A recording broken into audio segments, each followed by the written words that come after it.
Donald Trump condemning hate speech and attacks when asked attacks from some of his alleged supporters. Even as critics in the Southern Poverty Law Center are reporting an alarming spike in hate crimes since the election. Joining me now is Mark Kodak, Senior Fellow at Southern Poverty Law Center, and Zainab Chaudhry, a spokeswoman for the Council on American-Islamic Relations. Thank you both so very much. Mark, let's talk first about this rash of reports of racist incidents.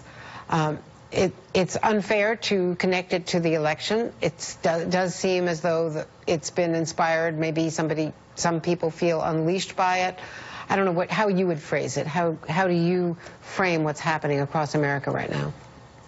Well, I don't think it's unfair at all to link it to the election. An enormous number of these incidents have actually involved the use of Trump's name, either in graffiti or people yelling at other people, or in some other way referencing the election. You know, we have tried to count the numbers of these things starting last Friday, and we're already up to about 315 incidents. The majority of them don't rise to actual hate crimes, but they are various kinds of incidents. People having their hijabs torn off, school children being bullied terribly. There are also lots and lots of reports of people feeling suicidal as they contemplate becoming a kind of enemy of this country, some kind of minority. Well, so I think the reality is that, yes, we've seen a rash of these things.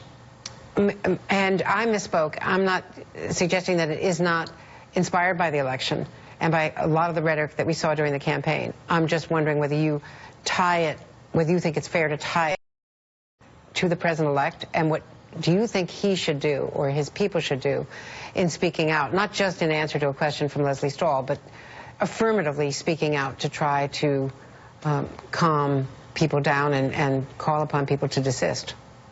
Well, we absolutely feel that President-elect Trump should put some distance between himself and some of these people who are very close to him. You know, we've actually started a petition on our website. It's already been signed by over 120,000 people asking that Donald Trump and his administration reject the extremists who seem to be becoming a part of that administration already. Steve Bannon, in particularly, is a really just an awful pick, a person who has a very long record of defending and, in fact, promulgating hate speech towards immigrants, towards Muslims, towards women, and others. So we think it really is incumbent on the president-elect, for the good of the American people and for his own presidency, to put these people behind him, to put some distance between some of the uglier voices that have been associated with his campaign.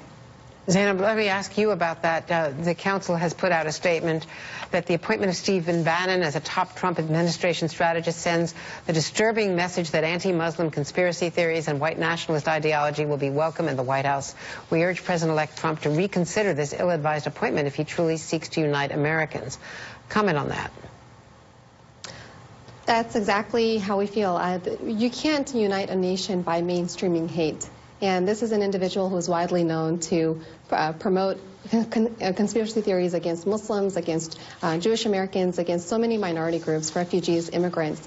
Right now, our nation needs uniting. We need a president who can bring our country together. A lot of people are they're afraid on both sides of the aisles, and we need a president-elect who can show true leadership, who can indicate to the American people that he's committed to making sure that he represents all Americans. And by appointing top strategists who have clearly exhibited Islamophobic, anti-Semitic, homophobic, anti-immigrant, anti-refugee views, he's sending the signal that, you know, he's planning to mainstream hate. And that's not the way that we're going to bring our country together. We need voices who are going to heal our nation. Now, we should point out that the Anti-Defamation League has also joined your council. Let me ask you both. The pushback from people in the Trump circle is that it's not fair to blame Steve Bannon for what is posted on Breitbart, the website. Please respond to that. If I may say, that is just ridiculous. You know, Bannon has presided over the last 18 months over the dissent of Breitbart News into open ethnic nationalism, homophobia, attacks on women, attacks on Muslims, and so on. And if I may quickly make one additional point, we have just learned the latest hate crime statistics from the FBI, and they show that in 2015, attacks or hate crimes against Muslims in the United States went up by a full 2/3, by 67%. That was the largest number of anti-Muslim hate crimes we have seen since 9/11, since 2001. And of course that coincides, those hate crimes, with 6 months of Donald Trump's campaign. And let's not forget that a centerpiece of the campaign was the idea of banning Muslims from entering this country. So it's hard to say certainly that all of those hate crimes are directly attributable to Trump or to his campaign, but without question, in my opinion, certainly a very large proportion of them are.